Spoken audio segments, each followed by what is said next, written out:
근데 왜 이런 사람을 무슨 인권보호라고, 이게 인권보호입니까 여러분들? 사람이 할 짓이 아닌 것을 했는데 거의 악마 짓인데.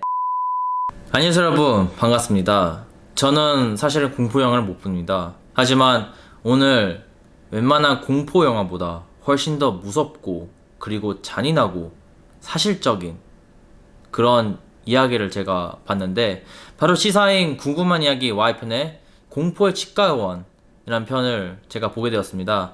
저는 거기에서 제가 치과의사지만 한 인간으로서 저는 무엇을 보았냐면, 저는 악마를 봤습니다. 근데 거기에 대해서 제가 좀 솔직하게 말씀을 드리고자 이렇게 영상을 제작하게 되었고요. 지금 이게 엄청나게 이슈가 되고 있는데 아직까지 못 보신 분들한테는 꼭 좀 봐주시고, 또한 보신 분들은 또 이 영상을 통해 가지고 제가 어떤 의견과 또 어떤 생각을 갖고 있는지 좀 이제 참고해 주시고요. 시작해 보겠습니다.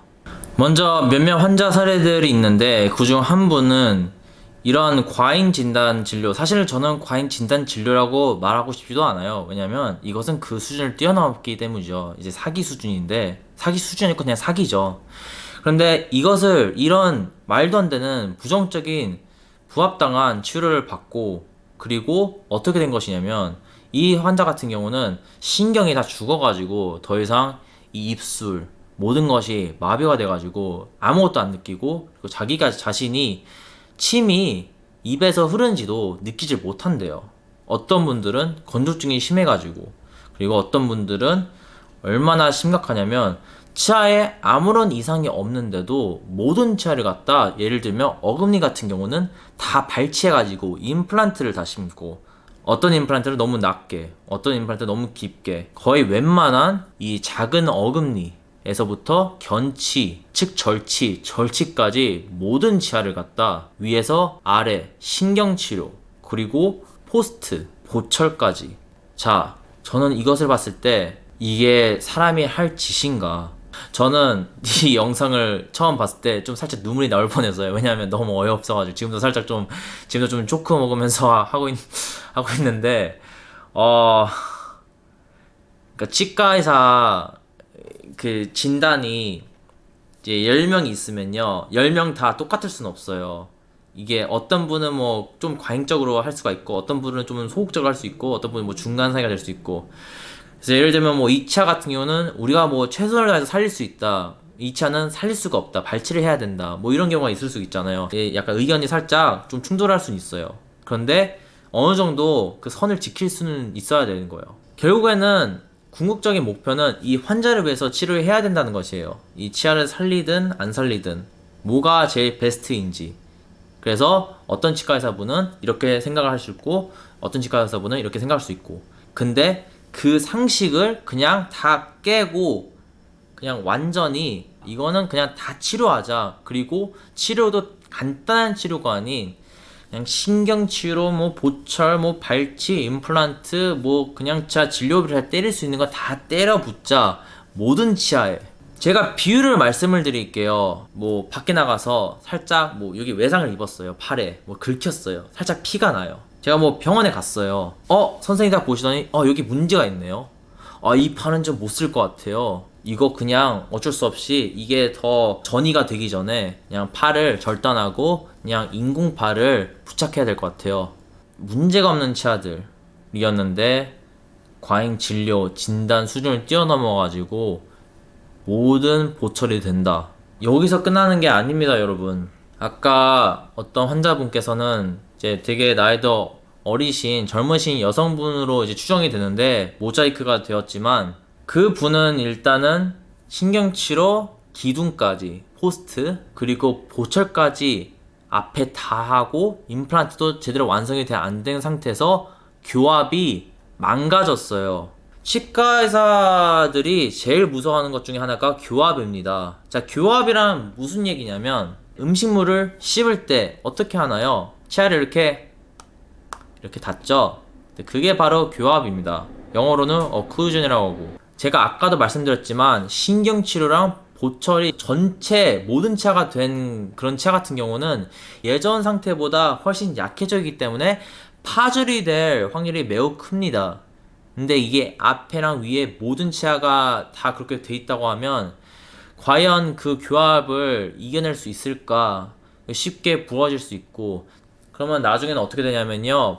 치아가 하나씩 부러지고요. 그렇게 되면 임플란트 심고 전체 임플란트 브릿지가 위에 아래 됩니다. 그런 경우에는 정말 나이 드신 분들께서 많이 하시는데 일단은 영구적이지 않습니다. 그래가지고 문제가 또 생기면 또 큰 수술이 되고 되돌이킬 수 없는 강을 건너고 만 것이죠. 우리 인생에서 즐거운 묘미 중 하나가 무엇입니까? 바로 맛집 가가지고 맛있는 거 먹는 것이잖아요. 근데 이미 교합이 깨진 상태에서는 이제 우리나라 같은 경우는 또 이런 속담이 있잖아요. 오복 중에 하나가 치아다, 튼튼한 치아다. 근데 그 오복 중에 하나가 없어진 것입니다. 근데 그게 환자의 잘못이 아닌 악마의 속삭임 때문에, 그리고 욕심 때문에. 궁금한 이야기에 나오신 3명의 현직 치과의사 분들께서 딱 보시더니 이거 되게 이상하다, 이런 경우로 이게 사진 찍는 것도 웃기지만 뭔가 일부러 이렇게 보이게 만들려고 의도적으로 찍은 것 같고 의도적으로 저렇게 만든 것 같다. 올바른 치료법은 보존적인 치료법으로 정말 웬만하면 이제 충치가 있는 곳만 삭제를 하고, 그리고 남은 멀쩡한 치아 형태를 보존하기 위해서 아주 미세하게, 그것도 제가 다른 영상에서 언급했듯이 저희 치과 루페를 쓰면서 정말 조심조심스럽게 하거든요. 근데 이런 거는 제가 사실 봤을 때도 뭔가 되게 막 벌레가 잎을 갉아먹은 그런 것처럼 치아가 형태가 이미 아작이 됐어. 근데 충치로 해서 그런 게 아니고 의도적으로 그 장비로 드릴로 파낸 그런 흔적이에요. 치과의사 분께서 문제를 일으켰어요. 그래서 폐업을 했어요. 근데 웃긴 게 무엇이냐면요, 그냥 폐업하고 그냥 다른 곳에 그냥 열면 돼요. 개원하고.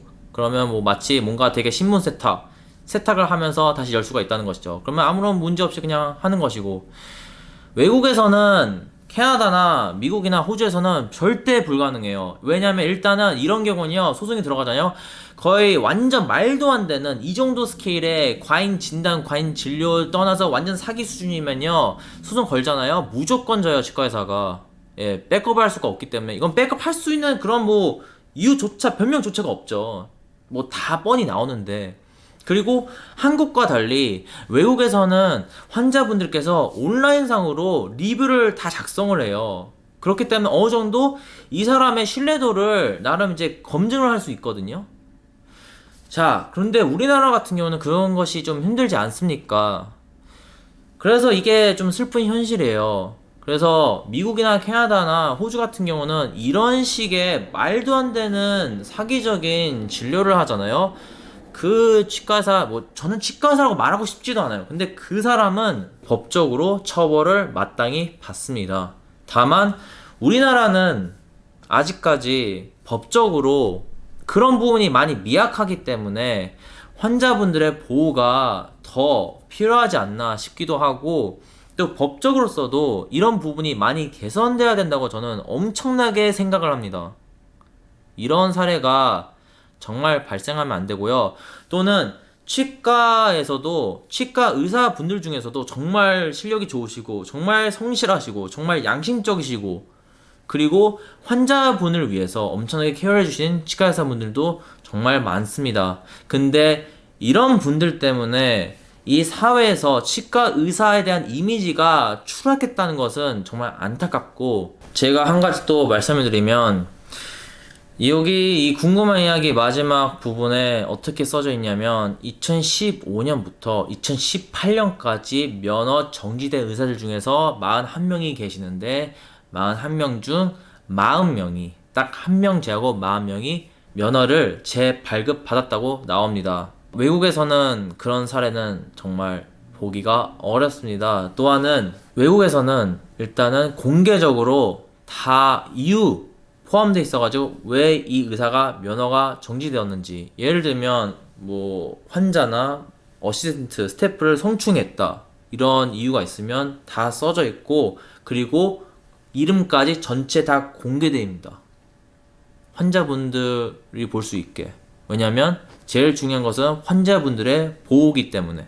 근데 우리나라는 참 이상한 게, 이런 경우 이런 의사가 다시 날뛰지 않게, 사실 의사라고 말하고 싶지도 않아요. 의사가 아니에요. 이런 분들이 말도 안 되는 치과 진료를 환자분들한테 행하는 것을 멈춰야 되고, 그리고 막아야 되는데, 막으려면 어떻게 해야 됩니까? 방송이나 어느 곳이건 모자이크를 하지 않고 그냥 다 공개를 해야 돼요. 얼굴을 다 공개해야 돼요. 실명도 공개해야 되고, 가명이 아니고요. 우리나라는 진짜 법이 말도 안 돼요. 이게 제가 너무 화가 난 상태예요.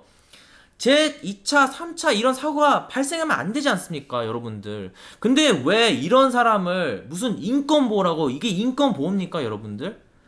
사람이 할 짓이 아닌 것을 했는데, 거의 악마 짓인데, 그런 사람한테 왜 인권보호를 해야 돼요? 말이 안 되지 않습니까? 저는 이 부분이 너무 화가 나요. 왜냐면요, 제가 외국에서 일을 하기 때문에, 외국에서 이렇게 하면요, 다 실명 공개가 되고, 얼굴 다, 뭐, 철판 없어요. 그냥 다 공개되고, 환자분들한테 알리는 거예요. 이 사람은 이런 이유, 뭐, 부정한, 그리고 부합당한 행위 때문에 면허가 정지됐고, 더 이상 의사로서 일을 할 수 없다. 만에 하나, 혹시나마 재발급이 된다고 할지라도, 이름표가, 꼬리표가 있어요. 정말 여러분들, 치과의사로서 이런 말씀드리기 좀 죄송스럽지만, 우리 치과의사가 환자분들의 구강 이런 치료 책임지고 담당해야 되는 것은 정말 맞습니다. 근데 요즘은 제가 또 이런 것을 봤기 때문에 결국에는 여러분들의 치아 건강, 또 여러분들에 대한 이런 보호 자체를 누가 책임져야 되냐면 치과의사들이 아니고 여러분들입니다. 그게 무슨 뜻이냐면, 여러분들께서 조금이나마 의심이 되고, 이 치과의사가 나를 단순히 내 치아를 걱정하는 것이 아니고 다 돈으로 본다, 이런 조금이라도 살짝 감이 오시잖아요.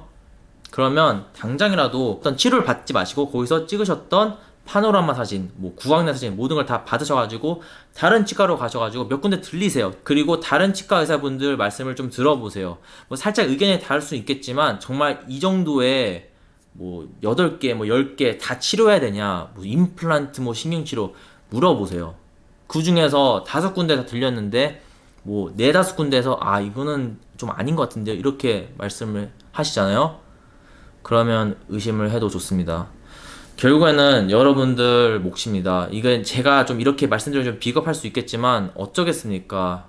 사실은 여기서 나오신 환자분들께서도 조금이나마 살짝 의심하시고, 물론 당연히 순수한 마음으로, 환자는 의사를 믿고 싶어서 의사니까 말을 믿고 그냥 따라한 건데, 근데 이런 분들을 만나면 결국에는 자기를 보호할 수 있는 거, 자기 치아를 보호할 수 있는 것은 자기 자신밖에 없습니다.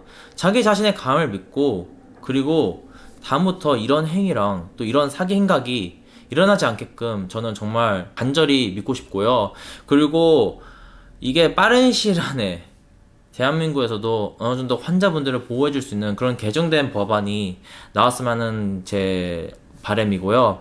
정말 마지막으로 제가 정말 말씀드리고 싶은 게 무엇이냐면, 제가 이렇게 말씀드려도 좋을지 모르겠지만, 아직까지도 이 세상에는 또 밝은 부분이 있습니다. 그래도 좋으신 치과 의사 분들이 계시기 때문에 꼭 그분을 여러분들께서 만나셨으면 좋겠고, 앞으로 정말 자기 자신을 좀 더 돌볼 수 있는 그런 지식도 갖추는 게 요즘 세상인 것 같습니다.